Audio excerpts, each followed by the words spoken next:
তো আজকে এই পিরিয়ডিক টেবিলের যে আমাদের রিভিশন ক্লাস আছে, তো মিসলেনিয়াস পরীক্ষার আগে যে পিরিয়ডিক টেবিল থেকে যে যে জিনিসগুলো গুরুত্বপূর্ণ থিওরিটিক্যাল এবং কনসেপচুয়াল সেগুলো আজকে আমরা ডিসকাস করব। এবং কোন কোন জায়গাগুলো এই নোটসটা থেকে আমরা ফোকাস করব সেটা আমরা একটু দেখি যে কোন কোন জায়গাগুলো আমাদের পড়তে হবে। পিরিয়ডিক টেবিল সবাই অলরেডি পড়েছো, আমি একটু কুইক রিভিশনের মধ্যে যাচ্ছি এবং ইন ডেপথ পুরোটা যাব না। যেগুলো মোটামুটি পড়লে একটা আইডিয়া পাওয়া যাবে এবং রিভিশনের জন্য জিনিসটা সহজলভ্য, সেই নোটটাই আমি এখানে কিন্তু নিয়ে এসেছি। আচ্ছা, প্রথমে আমরা কি বুঝবো পিরিয়ডিক টেবিল বিষয়টা কি। পিরিয়ডিক টেবিল মানে হচ্ছে একটা এমন টেবিল যেখানে প্রত্যেকটা মৌলকে আমাকে এমনভাবে সাজাতে হবে যে নির্দিষ্ট পর্যায়ে অন্তর অন্তর যখন আমি ঘুরে আসবো সেই টেবিলটায়, সেই একই ধর্ম, একই প্রপার্টি, একই কম্পোজিশন সব রিপিট করবে।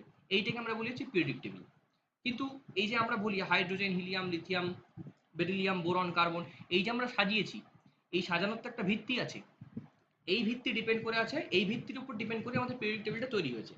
যাতে কোনো একটা মৌলকে দেখে আমি চট করে বুঝতে পারি সেটা ধাতু না অধাতু, এর পারমাণবিক ক্রমাঙ্ক কত, এর নেচার কি, এ কি আদপে রিয়াকশন করবে না রিয়াকশন করবে না, এর জারণ ক্ষমতা কত, বিজারণ ক্ষমতা কত, এই যে জিনিসপত্রগুলো আমরা জানতে পারি, সেগুলো একটা টেবিলের মধ্যে না করে দিলে সমস্ত বিশ্বব্যাপী মানুষ কিন্তু বুঝতে পারবে না যে এই মেটেরিয়ালটার কম্পোজিশনটা ঠিক কি, এই মেটেরিয়ালটার প্রপার্টিটা ঠিক কি। এই ধারণা আনতে গিয়ে আমরা কয়েকজন বিজ্ঞানীর এবং কেমিস্টের নাম পাই। তার মধ্যে অত্যন্ত গুরুত্বপূর্ণ হচ্ছে মেয়ার, লোথার মেয়ার। উনি প্রথম চেষ্টা করছেন, না প্রথম যিনি চেষ্টা করছেন সেটি হচ্ছে ডবনিয়ার্স। ওনার ট্রায়াল ল, কারণ ট্রায়াল মানে হচ্ছে উনি চেষ্টা করছেন, তারপর নিউল্যান্ডস অক্টেট ল। তো উনিও এটা কিন্তু চেষ্টা করছেন, অক্টেভ লটা। এবং লোথাস মেয়ার্স, এই তিনজনে মিলে এলিমেন্টগুলোকে কোনটার পর কোনটা হবে সেটা কিন্তু চেষ্টা করেন, কিন্তু তিনজনে সমর্থ হতে মানে সাফল্য লাভ করতে পারেননি এবং আলটিমেটলি কিন্তু তাদের প্রয়াসটা আমাদের গ্রহণযোগ্য হয়নি। পরবর্তীকালে যে বিজ্ঞানীর নাম উঠে এলো তিনি হচ্ছেন মেন্ডেলিফ। এনার যে পিরিয়ডিক টেবিলটা বেশ কিছুদিন ধরে চলেছিল, উনি যে এলিমেন্টগুলো পৃথিবীতে পাওয়া গেছে hydrogen, helium, lithium, beryllium, boron, carbon, এদেরকে যখন সাজাচ্ছেন পিরিয়ডিক টেবিলে, উনি অ্যাটমিক মাস, অর্থাৎ যে প্রত্যেকটা মৌলের যে অ্যাটমিক মাস পারমাণবিক ভর, সেই ভিত্তিতে সাজাচ্ছেন। মানে হাইড্রোজেনকে প্রথমে রাখছেন, তারপর হিলিয়ামকে রাখছেন, তার থেকে একটু ভর লিথিয়াম, এভাবে উনি সাজাচ্ছেন। এবং উনি প্রথম পিরিয়ডিক টেবিল বানাতে গিয়ে গ্রুপ এবং পিরিয়ড এই কনসেপ্টটা নিলেন। গ্রুপ এবং পিরিয়ড বলতে কি, ওপর থেকে যখন আমরা নিচে নামবো সেগুলোকে আমরা বলবো শ্রেণী অর্থাৎ গ্রুপ, আর বাম দিক থেকে ডান দিকে যখন যাবো সেগুলো হচ্ছে পিরিয়ড। এবং মেন্ডেলিভ সম্পর্কে কিছু ফ্যাকচুয়াল ইনফরমেশন আমরা দেখে নিই। সেটা হচ্ছে the physical and the chemical properties of elements are the periodic function of their atomic mass। এই শব্দটা তুলে দিয়ে, এই কোটেশনটা তুলে দিয়ে জিজ্ঞেস করবে এটা কার কোটেশন, তখন চারটে অপশন থাকবে। হয়তো একটা বায়োলজি থেকে থাকলো মেন্ডেল, একজন থাকলো মেন্ডেলিভ, আরেকজন থাকলো হচ্ছে ধরো রোনাল্ড রস, এভাবে যেন চিনতে পারো এটা কার কোটেশন। ঠিক আছে, তো এটা দিতে পারে যে physical and chemical properties of elements are the periodic function of their atomic masses. এই অ্যাটমিক মাসের শব্দটা দেখলেই বুঝবো মেন্ডেলিফের পর্যায় সারণীর কথা বলা হচ্ছে। মেন্ডেলিফ পিরিয়ডিক টেবিল কি, ওনাকে বলা হয় ফাদার অফ পিরিয়ডিক টেবিল, কারণ উনি পিরিয়ডিক টেবিলের জনক অর্থাৎ পিতা হিসেবে প্রথম উঠিয়ে তুলে আনছেন এই কনসেপ্টটা যে কিভাবে সাজাবো আমরা, এই যে অ্যাটমিক মাস দিয়ে সাজাবো এই জিনিসটা। আচ্ছা, এবং পেপারটা উনি যেটা দিচ্ছেন রিসার্চ পেপার জার্নাল, সেটা 1872-এ পাবলিশ হচ্ছে। এরপরে ওনার যে পর্যায় সারণী সেটা হচ্ছে 7টা পিরিয়ড এবং 8টা গ্রুপ। এইটা নিয়ে ওনার পর্যায় সারণীতে ছিল 7টা পিরিয়ড এবং 8টা গ্রুপ। মানে লম্বা লম্বা দাগ হবে 8টা, লম্বা লম্বা ঘর কেটেছেন 8টা, আর যেটা এক্স অক্ষ বরাবর ঘর কেটেছেন মানে হরাইজন্টাল ঘর কেটেছেন সেটা 7টা। আচ্ছা, কিন্তু জিরো গ্রুপটা ছিল অ্যাবসেন্ট। তাহলে ওনার পিরিয়ড টেবিলে কোন গ্রুপ অ্যাবসেন্ট ছিল? Zero group absent. আমি এখন একটু ফ্যাকচুয়ালের পথে যাচ্ছি, এরপর পিরিয়ড টেবিল শো করে কনসেপচুয়ালের পথে আমি কিন্তু বোঝাবো জিনিসটা। আচ্ছা, এবার উনি পিরিয়ড টেবিল যখন তৈরি করেন বেশ কিছু ফাঁকা জায়গা রাখেন। কোথাও কোথাও গিয়ে দেখা যাচ্ছে ওনার এই অ্যাটমিক মাসের যে উনি কনসেপ্ট অ্যাপ্লাই করছেন, কোনো মেটালের ক্ষেত্রে খাটছে, কোনো মেটালের ক্ষেত্রে খাটছে না। এবং নতুন কিছু মেটাল যদি পাওয়া যায় তার জন্য সেগুলোকে যাতে পর্যায় সারণীতে ইনকর্পোরেট করা যায় ফাঁকা জায়গাগুলো, তার জন্য উনি রেখেছিলেন। যেমন একা বোরন, একা অ্যালুমিনিয়াম, একা সিলিকন, এই প্রপার্টিগুলো পরে পরে কিন্তু পিরিয়ডিক টেবিলে সিমিলার প্রপার্টি, এগুলো কিন্তু পরে অ্যাড হয়েছে। তো মেন্ডেলিফের পিরিয়ডিক টেবিলে এই ফ্যাকচুয়াল ইনফরমেশনগুলো মনে রাখতে হবে। এরপরে যখন ওনার পিরিয়ডিক টেবিলের সবচেয়ে বড় যে যে বলবো কি সীমাবদ্ধতা ছিল, সেটা লিমিটেশন, সেটা হচ্ছে it has no fixed position for hydrogen, no space for isotopes and not a regular arrangement of atomic masses. এইখানে এসে কিন্তু উনি আটকে গেলেন, কারণ যখন হাইড্রোজেনকে বসানোর বিষয় আসছে তখন কিন্তু উনি বসাতে পারছেন না, তার যে আইসোটোপগুলো আছে সেটাকেও বসাতে পারছেন না। এবং উনি যে বলেছিলেন যে যার অ্যাটমিক মাস বেশি হবে কম থেকে বেশি অনুযায়ী আমি সাজাবো, সেই অনুযায়ী আমি মডিফাই করবো, সেইটা কিন্তু সবসময় খাটলো না। এইখানে এসে ওনার পিরিয়ডিক টেবিলের কনসেপ্ট কিন্তু ফেল করলো। অর্থাৎ আমরা এই পিরিয়ডিক টেবিলের কনসেপ্ট নিয়ে কিন্তু আর বেশি দূর এগোতে পারবো না। এরপরে কি এলো? এরপরে আমরা যেটা এখনো পর্যন্ত ব্যবহার করি সেটাকে আমরা বলি মডার্ন পিরিয়ডিক টেবিল। এইটা দিয়ে আমাদের সবকিছু পরীক্ষার প্রশ্ন মেনলি জিজ্ঞাসা করবে, মডার্ন পিরিয়ডিক টেবিল। এই মডার্ন পিরিয়ডিক টেবিল যেটা মেন্ডেলিফের পিরিয়ডিক টেবিল তার থেকে ডিফারেন্স কোথায়? মেন্ডেলিফ বলেছিলেন আমি সাজাবো হচ্ছে অ্যাটমিক মাস, অ্যাটমিক মাস, এটা মেন্ডেলিফ বলেছেন। আর মডার্ন পিরিয়ডিক টেবিল এসে যেটা বলা হলো যে এখানে আমরা অ্যাটমের বা যে এলিমেন্ট তাদের যে অ্যারেঞ্জমেন্ট আমরা করব সেটা করব হচ্ছে অ্যাটমিক নাম্বার, অ্যাটমিক নাম্বার। তাহলে অ্যাটমিক মাস থেকে যখন অ্যাটমিক নাম্বারের কথা আমি বলে দেবো তখনই কিন্তু অলরেডি আমার মডার্ন পিরিয়ডিক টেবিলের কনসেপ্ট চলে আসবে। আচ্ছা, এবং এই মডার্ন পিরিয়ডিক টেবিলের জনককে মোজলে। মোজলে কি বলেছেন? Atomic number is more fundamental than atomic mass. Atomic নাম্বারটা হচ্ছে অনেক বেশি মৌলিক অ্যাটমিক মাসের থেকে। এই কনসেপ্ট যখন আমি ঢুকিয়ে দিলাম পিরিয়ডিক টেবিলের মধ্যে তখন আমি মেন্ডেলিফকে ছেড়ে দিয়ে চলে এলাম মোজলের পিরিয়ডিক টেবিলে, যেটা মডার্ন পিরিয়ডিক টেবিল নামে চলে আসছে। এবং মোজলে এই পিরিয়ডিক টেবিল বা তার এই কনসেপ্ট দেওয়ার জন্য নোবেল প্রাইজ পেয়েছিলেন 1913-তে। এবার পিরিয়ডিক টেবিলের ক্ষেত্রে আমরা যখন যাব, আমরা এখন বলে দিচ্ছি, পরে ছবি দেখাচ্ছি, ছবি দেখে আমরা বোঝাবো পিরিয়ডিক টেবিল বিষয়টা কি। যে পিরিয়ডিক টেবিল যদি আমি দেখাই, যদি আমার এরকম ভাবে পিরিয়ডিক টেবিল হয় মোটামুটি, এই হরাইজন্টাল যখন আমি গুনবো মানে এক্স অক্ষ বরাবর যখন আমি মুভ করবো সেই লাইনগুলোকে আমরা বলবো পিরিয়ড, এবং ওয়াই অক্ষ বরাবর যখন ওপর থেকে নিচে নামবো তখন আমরা বলবো গ্রুপ বা শ্রেণী, পর্যায় এবং শ্রেণী। আচ্ছা, এবার ইনফরমেশন আমরা যাচ্ছি, এবং ইনফরমেশনে যাওয়ার আগে আমরা একটু পিরিয়ডিক টেবিলটা একটু ঝট করে আমরা একটু দেখে নিই কোন জিনিসটা কি। তাহলে পিরিয়ডিক টেবিল যদি আমরা দেখি তাহলেই অলরেডি কিন্তু আমরা বুঝে যাব কোন জিনিসটা কি করতে হবে। আচ্ছা, এই হচ্ছে মডার্ন পিরিয়ডিক টেবিলের ছবি। তো মডার্ন পিরিয়ডিক টেবিলে আমি কি বলেছিলাম যে হরাইজন্টাল যে লাইনগুলো আছে মানে এই বরাবর, এই যে এইগুলো, এইগুলোকে আমরা বলবো কি? এগুলোকে বলবো হচ্ছে পর্যায়, আর উপর থেকে নিচে যখন নামবো সেগুলোকে বলবো হচ্ছে শ্রেণী। তাহলে 7 পর্যায়ে 18টা শ্রেণী মডার্ন পিরিয়ডিক টেবিলে। আচ্ছা, এখানে আমি কোনটা পড়বো কোনটা পড়বো না আমার এই রোমানগুলো একটাও লাগবে না, এই রোমানের আমার প্রয়োজন নেই। আমরা 1 2 3 4 করে 18 গুনবো, এদিকে 1 2 3 4 করে 7 গুনবো। এইটা হচ্ছে আমাদের কনসেপ্ট। এবার এখানে আমরা কি কি জিনিস পড়বো এই পিরিয়ডিক টেবিলটা একটু ভালো করে লক্ষ্য করলেই বোঝা যাবে। আচ্ছা, দেখো এই পিরিয়ডিক টেবিলের যে 1, এই 1 নম্বর যে আমার এই যে উপর থেকে নিচের যে লাইন আছে ভার্টিক্যাল লাইন, এখানে কোন কোন এলিমেন্ট আছে? Hydrogen, lithium, sodium, potassium, rubidium, caesium, francium. এবং তারপরে যে 2 নম্বর যে গ্রুপটা আছে সেখানে কি কে কে কে আছে? Beryllium, magnesium, calcium, strontium, barium, radium, এইগুলো রয়েছে। তাহলে 1 এবং 2 এই দুটো গ্রুপ এইখানে যে রয়েছে, এই দুটো যে এই যে ব্লকটা 1 এবং 2 নিয়ে আমার তৈরি হচ্ছে ব্লকটা, এই ব্লকটাকে আমরা বলবো হচ্ছে S block, S block element আমরা এটাকে বলবো। আচ্ছা, এর মানে কি? এর মানে হচ্ছে এর যদি আমরা অ্যাটমিক অ্যারেঞ্জমেন্ট করি, এস অরবিটালে গিয়ে আনফিল্ড শেল, অর্থাৎ একটা আনফিল্ড ইলেকট্রন থাকবে, শেলটা ফুলফিল্ড হবে না। মানে ধরো 6s1 5s1 এরকম টাইপের জিনিসপত্রগুলো থাকে, ওটা একটু অ্যাডভান্স হয়ে যাবে, ওটা আমি স্কিপ করে আমি জাস্ট বলছি এই এলিমেন্টগুলো যেগুলো রয়েছে এইখানে যে এস ব্লকের মধ্যে, এই ব্লকের মধ্যে যেগুলো রয়েছে সেগুলোকে আমরা বলবো হচ্ছে এস ব্লক এলিমেন্ট। এর কি ধর্ম, কেন এই ব্লকের মধ্যে রেখেছি, এগুলো পরপর পরপর বলছি। এস ব্লক মানে হচ্ছে এইখানে যে এলিমেন্টগুলো আছে এরা কিন্তু মেনলি সবাই ক্ষার, অধিকাংশটাই কিন্তু ক্ষার, মানে বেসিক নেচার দেখায়, বেসিক, এরা অধিকাংশটাই ক্ষার। এবং এরা হচ্ছে তীব্র বিজারক, তীব্র বিজারক, তীব্র বিজারক। আচ্ছা, এরা প্রত্যেকেই আয়নীয় বন্ধন গঠন করতে পারে, আয়নীয়। যেমন দেখো সোডিয়াম তুমি নাও NaCl, উদাহরণ দেখো NaCl, তাহলে Na+, এরা এইটা কি বন্ধনে গঠন হয়েছে? এটা আয়নিক বন্ধন, তো আয়নিক বন্ধনে গঠন হয়েছে। তাহলে Na কোথায় আছে? এস ব্লকে আছে। তার মানে এস ব্লকে সোডিয়াম, পটাশিয়াম, রুবিডিয়াম যা দেখছো সবই কিন্তু আয়নিক বন্ধন গঠন করতে পারে, এক্সেপ্ট লিথিয়াম এবং বেরিলিয়াম। এই যে দুটো লিথিয়াম এবং বেরিলিয়াম, এরা অনেক ক্ষেত্রে সমযোজীও দেখিয়ে থাকে, ঠিক আছে, এই দুটো এক্সেপ্ট। এইটা হচ্ছে আমার এস ব্লক। তীব্র বিজারক 1 এবং 2 নম্বর গ্রুপ, এদেরকে আমরা এস ব্লক বলে থাকি। এরপরে কোন ব্লকে আমরা আসবো? এরপরে আমরা আসবো হচ্ছে আরেকটা ব্লক, সেটা হচ্ছে পিরিয়ডিক টেবিলের একদম ডান দিকে, সেটা হচ্ছে এই ব্লকটা। এই ব্লকটা 13 থেকে 18, 13 থেকে 18 এই যে গ্রুপটা রয়েছে, এই গ্রুপটাকে আমরা বলি হচ্ছে পি ব্লক। পি মানে পি কক্ষ আনফিল্ড, তাই পি ব্লক। ঠিক আছে, এখানে কে কে আছে দেখো।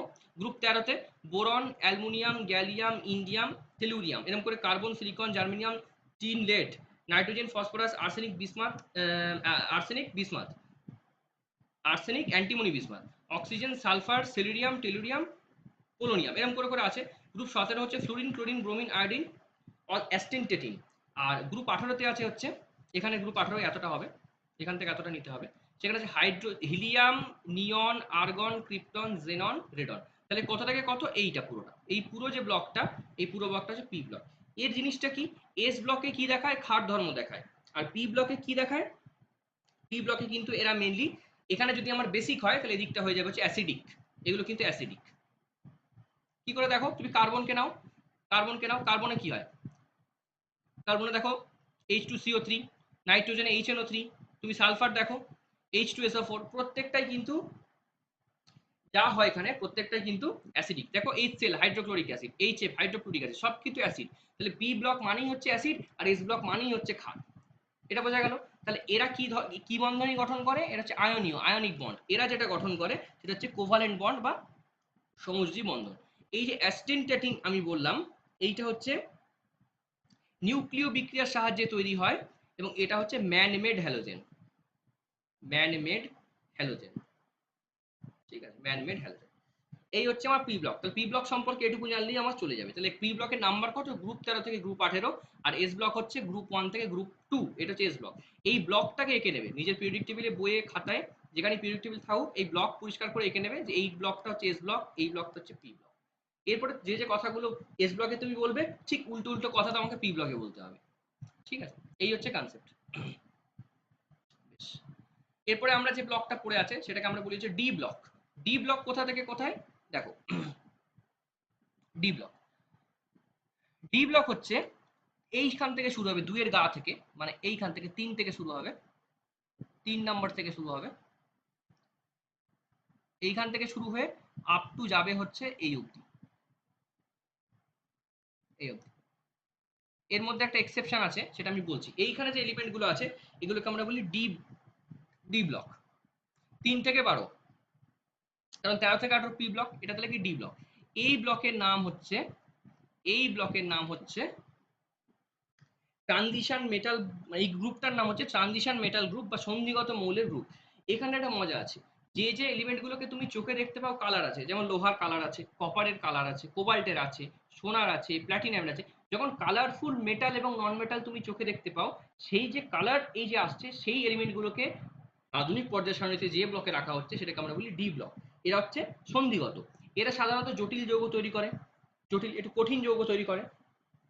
কিন্তু এখানে একটা মজার বিষয় আছে, জিঙ্ক, ক্যাডমিয়াম এবং এইচজি এবং ইউইউবি, ঠিক আছে, এই যে এই কটা মানে জিঙ্ক, ক্যাডমিয়াম এবং হচ্ছে মার্কারি, এইচজি, এবং এই যে এলিমেন্টগুলো রয়েছে, এই এলিমেন্টগুলোকে কিন্তু আমরা সন্ধিগত মৌলের মধ্যে ধরতে পারবো না। কেন? কারণ এর বিষয়টা হচ্ছে 3D, এই ব্যাপারটা আছে যে এখানে যে এই যে আমরা বলি ডি ব্লক, ডি ব্লক মানে হচ্ছে এর 3D অরবাইটালটা আনফিল্ড হতে হবে। এবার এর 3D অরবাইটাল হচ্ছে 3D10 4s2 এরকম ভাবে থাকে, আমি ডিটেলে জাস্ট বলছি না। যদি দুটো ইলেকট্রন ছেড়ে দেয় তাও 3D অরবাইটাল আনফিল্ড হয় না, তাই জন্য এগুলোকে আমরা সন্ধিগত বলতে পারবো না। তোমাদের এসব কিছুই মনে রাখার দরকার নেই, তোমাকে অপশানে দেবে ডি ব্লক বা ট্রানজিশন মেটাল হওয়া সত্ত্বেও কারা ট্রানজিশন মেটালের মধ্যে পড়ে না। অপশান দিল জিঙ্ক, অপশান দিল নিকেল, অপশান দিল হচ্ছে ধরো ভ্যানাডিয়াম, আর অপশান দিল ক্রোমিয়াম। তো তুমি তখন যেন জিঙ্কটাই লাগাতে পারো এইটা। ঠিক আছে, এটা কিন্তু সন্ধিগত মৌল নয়। তাহলে সন্ধিগত মৌলের মধ্যে এইগুলো তোমাকে একটু মনে রাখতে হবে যে এরা কালার দেখায় এবং এদের মধ্যে জটিল যৌগ স্থাপন করার ক্ষমতা আছে। এবং জিঙ্ক, ক্যাডমিয়াম, মার্কারি এরা কিন্তু কেউই সন্ধিগত মৌল নয়, অথচ আমি গ্রুপে রাখতে বাধ্য হয়েছি। কেন? কারণ হচ্ছে এর কালার আছে, এ জটিল যৌগ গঠন করতে পারে। 4টে পয়েন্টের মধ্যে 3টে ফুলফিল করছে, একটা করতে পারছে না, তাও যেহেতু 3টে ফুলফিল করছে তাই জন্য এই গ্রুপে রাখতে আমরা বাধ্য হচ্ছি। এই হচ্ছে ডি ব্লক। তাহলে এস ব্লক, পি ব্লক আর ডি ব্লক হয়ে গেল। মেন্ডেলি মোজলের যে পিরিয়ডিক টেবিল বা মডার্ন পিরিয়ডিক টেবিলে গ্রুপ কতগুলো আছে? 18টা। আর এর মধ্যে পর্যায় কতগুলো আছে, মানে পিরিয়ড 1 2 3 4 5 6 7, 7টা পর্যায় 18টা শ্রেণী। এর মধ্যে S block, P block, D block আমি বলে দিলাম। এবার এই ব্লকগুলোর কিছু কিছু নাম আছে, সেই নামগুলো একটু জেনে নাও, তাহলেই হয়ে যাবে মোটামুটি।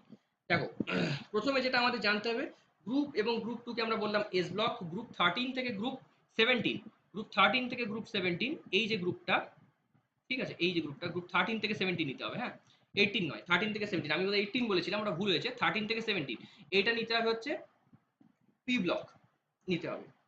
আচ্ছা, আর 18 নম্বরের যে শ্রেণীটা রয়েছে, এটাকে আমরা বলি ইনার্ট মেটাল বা ইনার্ট গ্যাসের শ্রেণী, এটা আলাদাভাবে রাখা হয়েছে। তাহলে 13 থেকে 17 হচ্ছে পি ব্লক, 1 থেকে 2 হচ্ছে এস ব্লক, 3 থেকে 12 হচ্ছে ডি ব্লক। এই হলো। এরপরে আমাদের আরেকটা হয়, সেটা হচ্ছে এফ ব্লক। এফ ব্লক জিনিসটা কোথায় আছে সেটা দেখাই। এফ ব্লক জিনিসটা কিন্তু এইখানে দেখো, পিরিয়ডিক টেবিলটা যদি একটু ভালো করে লক্ষ্য করো বুঝতে পারবে, আমি জুম করি তাহলে বোঝাতে পারবো।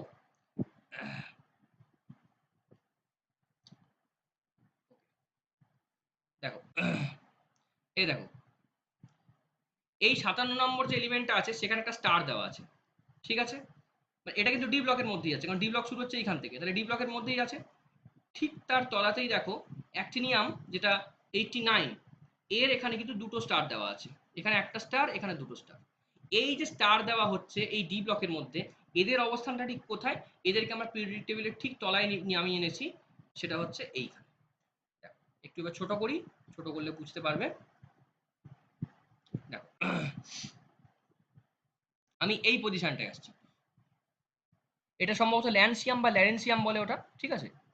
তো লরেন্সিয়াম থেকে শুরু হচ্ছে স্টার, তাহলে 57 পর 58কে লিখেছি হচ্ছে এইখানে 59 60 করে লুটেশিয়াম অব্দি, এই অব্দি গেছি। এইখানে এফ ব্লকটা ফাঁকা থাকে, এটাকে আমরা বলি এফ ব্লক, এটা 4F ব্লক, এটা 5F ব্লক। এই দুটো ব্লককে একসাথে আমরা বলি ইনার ট্রানজিশন মেটাল। কেন ইনার ট্রানজিশন বলছি, ট্রানজিশনের মধ্যেই পড়ে আছে, গ্রুপ ডির মধ্যে, কিন্তু আলাদা করে আমরা লিখেছি। এবং এটা ডি ব্লক, এটা হচ্ছে এফ ব্লক। ডি ব্লককে বলে ট্রানজিশন আর এফ ব্লককে বলে ইনার ট্রানজিশন। শুরু হচ্ছে কোথা থেকে, 57 থেকে।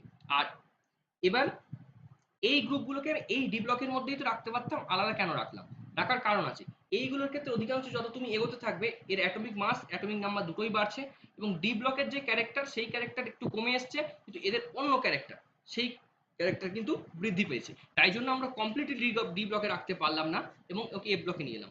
সর্বোপরি এদের যখন আমি পরমাণুর বিন্যাস করবো, ইলেকট্রনের বিন্যাস করব, তখন এদের ক্ষেত্রে বিন্যাস করতে গিয়ে দেখবো যে ডি ব্লকটা ফাঁকা আছে। আর যখন আমি সিলিরিয়াম, তারপর হচ্ছে এই যে গ্রুপগুলোর যেগুলো রয়েছে, লুটেশিয়াম, এইগুলোর এই যে লাস্ট এটা লুটেশিয়াম, এগুলোর যখন ইলেকট্রন বিন্যাস করব, তখন আমরা দেখবো এফ ব্লক ফাঁকা আছে। যে ব্লক ফাঁকা থাকবে সেটা সেই ব্লক এলিমেন্ট। যদি এস ব্লক ফাঁকা থাকে এস ব্লক, পি ব্লক ফাঁকা থাকলে পি ব্লক, যে ব্লক ফাঁকা থাকবে সেই ব্লক। সেটা ইলেকট্রন বিন্যাস যদি তোমরা করতে কখনো শেখো তাহলে বুঝতে পারবে। এখন মুখস্থের মতো করে রেখে দাও, যেটা এফ ব্লক ফাঁকা থাকে তাই এটা এফ ব্লক এলিমেন্ট। এই এফ ব্লক এলিমেন্টের দুটো নাম আছে, একটাকে বলি ল্যান্থেনাইট, একটাকে বলি অ্যাক্টেনাইট। যেখানে 5F লেখা থাকবে সেটা হচ্ছে অ্যাক্টেনাইট, আর যেখানে 4F লেখা থাকবে সেটা ল্যান্থেনাইট।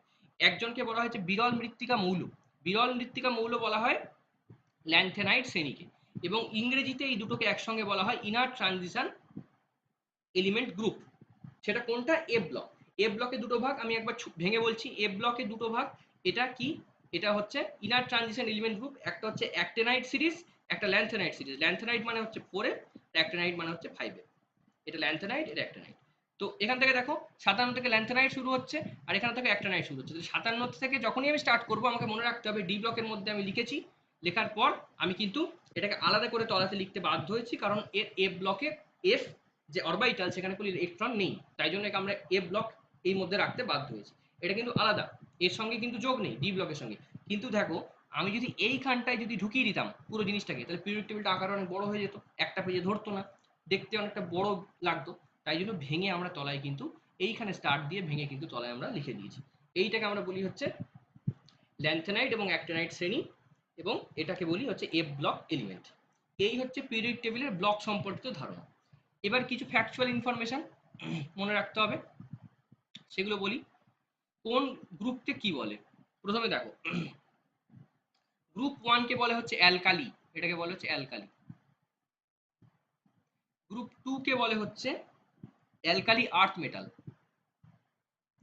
এটা অ্যালকালি মেটাল, এটা alkali earth metal, earth metal. আচ্ছা, আরেকটা জিনিস আমি মিস করেছি, সেটা হচ্ছে এই যে এস ব্লক, মানে 1 এবং 2 নাম্বার শ্রেণীতে যে আমাদের এলিমেন্টগুলো আছে এরা সবসময় হবে ধাতু, আর পি ব্লকে যারা থাকবে তারা সবসময় হবে অধাতু। তাহলে এস ব্লকে হচ্ছে ধাতু, পি ব্লকে হচ্ছে অধাতু। এইটা হচ্ছে মেন কনসেপ্ট। আমি ক্ষারকীয় ধর্ম অ্যাসিডিক ধর্ম বলেছি, কিন্তু এখানে সব যেগুলো আছে সব মেটাল, এখানে সব নন মেটাল। পি ব্লক মানেই নন মেটাল, এস ব্লক মানেই মেটাল। আর ডি এবং এফ ব্লকে কিন্তু মেটাল নন মেটাল মিক্স করে থাকে, ঠিক আছে? বেশ, এটা হলো। আচ্ছা, এরপরে কোনটাতে আমরা আসবো? এরপরে যেটাতে আমরা আসবো যে সবচেয়ে লং পিরিয়ড কোনটা, এটাতে আমাকে জানতে হবে। সবচেয়ে লং পিরিয়ড, সেটা যদি বলে ভেরি লং পিরিয়ড, সেটা হচ্ছে পিরিয়ড 6, এইটা ভেরি লং পিরিয়ড। আর 7, 7 আছে ইনকমপ্লিট। দেখো এখানটা ফাঁকা, এখানে এগুলো আমাদের ফাঁকা রয়েছে, এখানে মূল আমরা বসাতে পারিনি, তাই এটা হচ্ছে 7টা হচ্ছে ইনকমপ্লিট, এটা হচ্ছে ভেরি লং, এটা ইনকমপ্লিট। আচ্ছা, আর যদি বলি লং পিরিয়ড কোনটা, পিরিয়ড 4 অ্যান্ড পিরিয়ড 5 এরা হচ্ছে long period, long. Period 6 very long, period 7 incomplete, ঠিক আছে? আর শর্ট পিরিয়ড যদি বলে শর্ট, তাহলে আমরা কোনটা বলবো? যদি শর্ট কমপ্লিট পিরিয়ড আমরা যদি দেখি, তাহলে হচ্ছে পিরিয়ড হচ্ছে 2 এবং 3, এটা শর্ট পিরিয়ড। আর যদি বলে শর্টেস্ট, তাহলে হচ্ছে পিরিয়ড 1, এটা শর্ট থেকে একটা এলিমেন্ট আছে শর্টেস্ট, ঠিক আছে? সরি, দুটো এলিমেন্ট আছে, হাইড্রোজেন আর হিলিয়াম, শর্টেস্ট, ঠিক আছে? তাহলে শর্টেস্ট হচ্ছে 1 পিরিয়ড, শর্ট হচ্ছে 2 এবং 3, লং হচ্ছে 4 5, ভেরি লং 6, ইনকমপ্লিট 7। এটা আমরা বুঝলাম। বেশ, এরপরে আমরা চলে আসবো হচ্ছে গ্রুপ, গ্রুপ নয়, হ্যাঁ গ্রুপ 11, এটাকে আমরা বলবো কয়েনেজ মেটাল গ্রুপ, মুদ্রা ধাতু, কয়েনেজ মেটাল গ্রুপ, গ্রুপ এটা বলবো। সেটা হচ্ছে গ্রুপ 11। তাহলে এখানে কত কত কোনগুলো পড়বো? 1 পড়বো, 2 পড়বো, 11 পড়বো। পিরিয়ড সব কটাই বলবো কোনটা কি, পড়ে নেবো আমরা। বেশ, এরপরে আমরা কোথায় আসবো? এরপরে আমরা আসবো হচ্ছে গ্রুপ 16। গ্রুপ 16 এই গ্রুপটাকে বলে হচ্ছে যেখানে অক্সিজেন, সালফার, সেলুরিয়াম, টেলুরিয়াম, পোলোনিয়াম আছে, এই গ্রুপটাকে আমরা বলবো হচ্ছে চ্যালকোজেন, চ্যালকোজেন। আর গ্রুপ 15 কে বলবো হচ্ছে ন্যাকটোঞ্জেন, ন্যাকটোঞ্জেন। গ্রুপ 17 কে বলবো হচ্ছে হ্যালোজেন। আর গ্রুপ 18 যেটা, সেটাকে আমরা বলবো inert gas group, inert, inert gas group. Okay, এইটা আমরা বলবো। তো পিরিয়ডিক টেবিলে এই ইনফরমেশনগুলো, কনসেপ্টগুলো বললাম, কোনটা কোন গ্রুপ, কোনটা কোন পিরিয়ড। এইবারে এইগুলো দেখে তোমাদের বুঝতে হবে যে কোনো বাম দিক থেকে ডান দিকে গেলে কি হয়, ওপর থেকে নিচে গেলে কি হয়, সেটা আমি বলছি, অল্প করে দেখো, জিনিসটা বুঝতে পারবে। তো ফ্যাকচুয়াল ইনফরমেশন তুমি যখন গ্রুপ পড়বে কি কি মনে রাখবে? 1 নম্বরকে কি বলে, 2 কে কি বলে, 11 কে কি বলে, 15 16 17 18, এই কটাকে মুখস্থ করতে হবে কোনটাকে কি বলে। আর 1 নম্বর পিরিয়ডকে বলে শর্টেস্ট, 2 নম্বর আর 3 নম্বর পিরিয়ডকে বলে শর্ট, 4 এবং 5 কে বলে লং, 6 কে বলে ভেরি লং, আর 7 কে বলে হচ্ছে ইনকমপ্লিট। তুমি ছবিটা দেখলেই বুঝতে পারবে 7 নম্বর যে পিরিয়ডটা এখানে গিয়ে শেষ হয়ে গেছে, আর এগুলো দেখো এখানে গিয়ে কতটা লম্বা হয়েছে। এবার কেন এটাকে সবচেয়ে ভেরি লং বলছি? এই 57 পরে এখানে লেখা হয়েছে 72, তাহলে 58টা কোথায়? 57 পর তো 58 হবে। এখানে যেমন 20 পর 21, 21-এর পর 22, 22-এর পর 23 আসছে, তাহলে এখানে 57 পর হঠাৎ করে 72 কেন? এতটাই ভেরি লং পিরিয়ড, আমাদেরকে এর জন্য আলাদা গ্রুপ তৈরি করতে হয়েছে, আলাদা পর্যায়ে তৈরি করে নিচে লিখতে হয়েছে 58 থেকে 71। এইখানে 71 শেষ হয়ে দেখো এইখানে 72 এখানে শুরু হয়েছে। এই জন্য 6কে আমরা বলবো হচ্ছে ভেরি লং পিরিয়ড, ঠিক আছে? তো এস ব্লক বললাম, পি ব্লক বললাম, তাদের কোনগুলো মুখস্থ রাখতে হবে সেগুলোও বললাম। এবারে আরেকটু কনসেপ্টে আমরা আসি, এলে আমাদের মোটামুটি পিরিয়ড টেবিলের কনসেপচুয়াল পার্টটা হয়ে যাবে। বেশ, দেখো যদি তোমাকে জিজ্ঞেস করে আমি কোনো একজন ব্যক্তি পিরিয়ডিক টেবিলের এস ব্লক থেকে পি ব্লক বা বাম দিক থেকে ডান দিকে মুভ করতে চায়, তাহলে ক্ষারকীয় ধর্ম বৃদ্ধি পাবে না হ্রাস পাবে, কি করে বলবো আমরা? দেখো খুব সহজ। বাম দিক মানে কি? বাম দিক মানে হচ্ছে এস ব্লক, এগুলো এস ব্লক। আর ডান দিক মানে কি? P block. তাহলে ডান ডান বাম দিকে কি আছে? ক্ষার বেশি, ডান দিকে অ্যাসিড বেশি। তাহলে বাম দিক থেকে ডান দিকে যদি আমি মুভ করি, তাহলে কি হবে? ক্ষার থেকে অ্যাসিডের দিকে চলে যাচ্ছি, মানে ক্ষারকীয় ধর্ম, বেসিক প্রপার্টি কমবে, basic property will decrease, property decrease করবে। আর আমি যদি ডান দিক থেকে বাম দিকে আসি, তাহলে বেসিক প্রপার্টি ইনক্রিজ করবে। আর আমাকে যদি বলে যে বলো কোনো একজন ব্যক্তি পিরিয়ডিক টেবিলের বাম দিক থেকে ডান দিকে যাচ্ছে, আম্লিক ধর্ম বা অ্যাসিডিক ধর্ম বৃদ্ধি পাবে না হ্রাস পাবে? কি উত্তর দেবে? বাম দিক থেকে ডান দিকে যাচ্ছে, বাম দিকে কি আছে? ক্ষার আছে, ডান দিকে কি আছে? অ্যাসিড আছে। তাহলে বাম দিক থেকে ডান দিকে যদি আমি এখানে যেতে থাকি, তাহলে এখানে থাকবে ক্ষার, আস্তে আস্তে আস্তে ডান দিকে যখন যাবো সেখানে অ্যাসিডের পরিমাণ বাড়বে। তার মানে বাম দিক থেকে ডান দিকে গেলে আম্লিক ধর্ম বৃদ্ধি পায়, ডান দিক থেকে বাম দিকে গেলে আম্লিক ধর্ম হ্রাস পায়। খুব সহজ, তুমি শুধু বুঝে নাও কোথায় অ্যাসিড আছে কোথায় ক্ষার আছে। এস ব্লক মানেই হচ্ছে ক্ষার, পি ব্লক মানেই হচ্ছে অ্যাসিড। এস ব্লকটা কোন দিকে আছে? বাম দিকে আছে। আর পি ব্লক কোন দিকে আছে? ডান দিকে আছে। তুমি মুভ করছো কোন দিকে? বাম দিক থেকে ডান দিকে। তাহলে কি হবে? ক্ষার কমবে, অ্যাসিড বাড়বে। এইটা শুধু মনে রাখো। আর ওপর থেকে নিচ হলে পুরো উল্টো লিখে দেবে, মানে বাম দিক থেকে ডান দিকে যদি বৃদ্ধি পায়, ওপর থেকে নিচ হলে হ্রাস পায়। এই এই হচ্ছে তোমার কনসেপ্ট। তাহলে অ্যাসিডিক কনসেপ্ট তুমি পেয়ে গেলে, তাহলে আর মুখস্থ করতে হবে না, স্পিরিট টেবিলটা বুঝলেই হবে। আচ্ছা, এরপরে কোনটা আমরা পড়বো? এরপরে যেটা পড়বো হচ্ছে অধাতব ধর্ম। এদিকে কি আছে? এস ব্লক মানে কি বললাম? ধাতু। পি ব্লক মানে কি বললাম? অধাতু।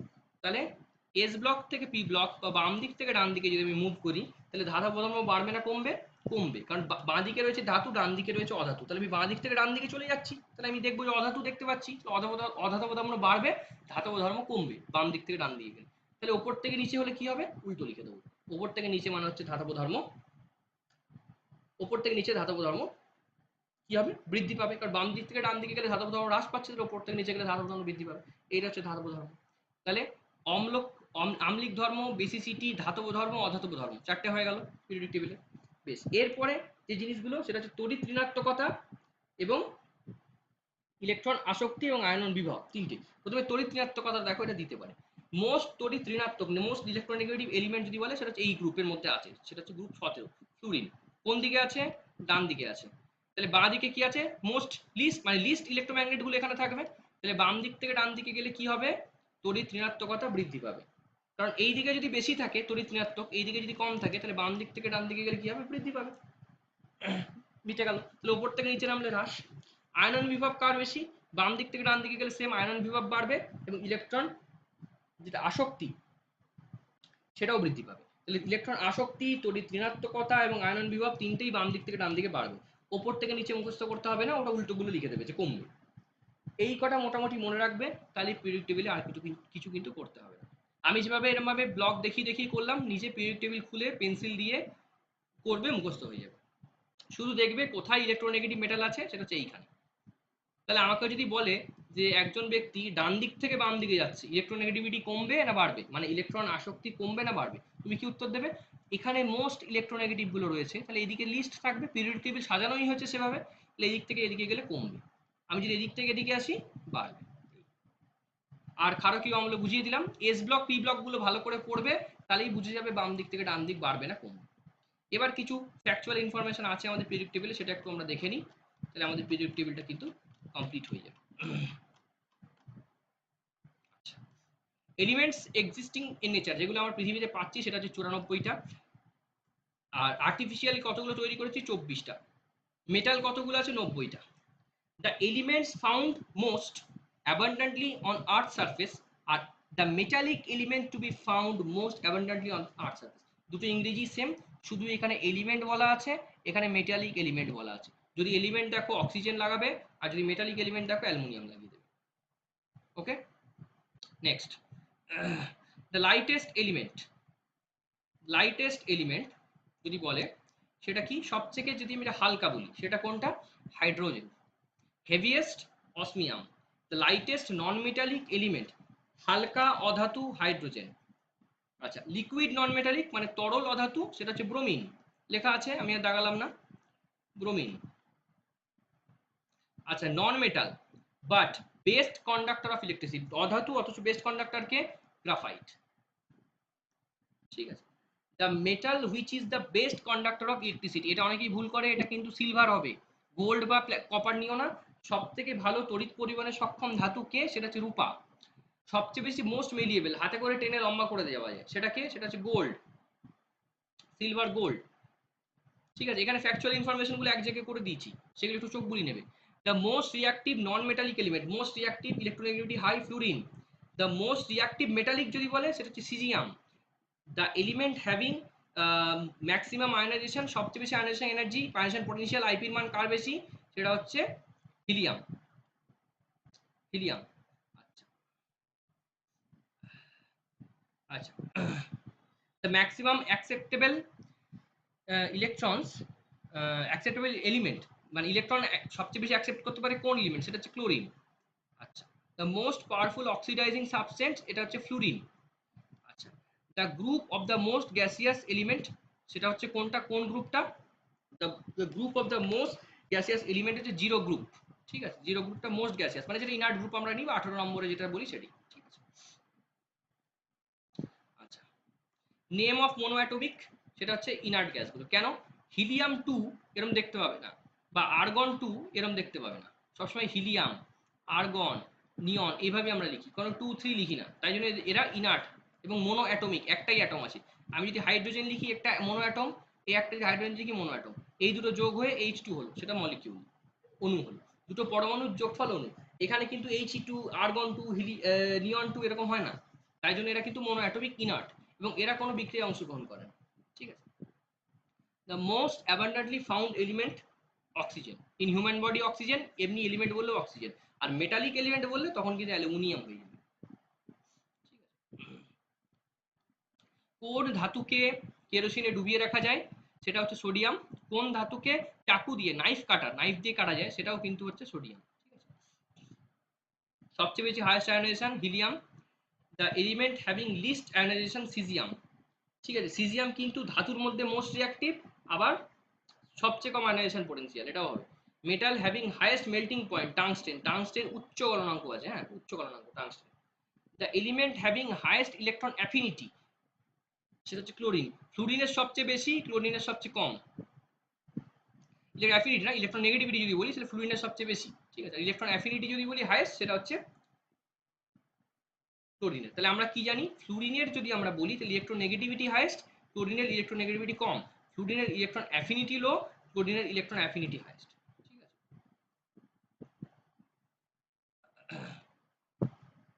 বেশ, এলিমেন্ট হ্যাভিং, আচ্ছা মোস্ট ইলেকট্রোম্যাগনেটিক এলিমেন্ট হচ্ছে সেটা কোনটা, ফ্লুরিন এবং লিথিয়াম। ঠিক আছে, ফ্লুরিন এবং ফ্লুরিন খুব রিঅ্যাক্টিভ। আচ্ছা, এলিমেন্ট আমাদের দাঁতে, হাড়ে, বনে এগুলোতে কোথা থেকে, ক্যালসিয়াম। ক্যালসিয়াম কি রূপে থাকে, ক্যালসিয়াম ফসফেট রূপে থাকে। ঠিক আছে, ক্যালসিয়াম ফসফেট। আর শরীরের সবচেয়ে শক্ত অংশ কোনটা, সেটা হচ্ছে এনামেল। এনামেল সবচেয়ে শক্ত। মোস্ট পয়জনাস, সবচেয়ে বিষাক্ত মেটাল কোনটা পিরিয়ডিক টেবিলে, সেটা হচ্ছে প্লুটোনিয়াম। প্লুটোনিয়াম সবচেয়ে বিষাক্ত। আচ্ছা, বেশিরভাগ সন্ধিগত মৌল মানে যেগুলো ডি ব্লকে আছে তারা কি ধর্ম দেখায়, প্যারাম্যাগনেটিক। আর ফেরোম্যাগনেটিক কারা দেখায়, এদের মধ্যে সেটা হচ্ছে আয়রন, নিকেল আর কোবাল্ট, এরা কিন্তু ফেরোম্যাগনেটিক দেখায়। কিন্তু অধিকাংশ সন্ধিগত মৌলই প্যারাম্যাগনেটিক প্রপার্টি দেখায়। এগুলো একটু পড়ে নেবে, মনে রাখবে, তাহলেই হবে, জাস্ট ফ্যাকচুয়াল ইনফরমেশন। আচ্ছা, লোয়েস্ট ইলেকট্রোনেগেটিভিটি ফ্রান্সিয়াম, এটা মনে রেখো। আর হাইয়েস্ট যদি ইলেকট্রোনেগেটিভ বলে তাহলে ফ্লুরিন, দুটোই ফ দিয়ে কিন্তু। ঠিক আছে, ফ্লুরিন আর ফ্রান্সিয়াম। ওকে। আর গ্রুপ 16 আমি বলে দিয়েছি, এটাকে বলে চ্যালকোনজেন, এবং গ্রুপ 15 এটাকে বলে ন্যাট্রোজেন।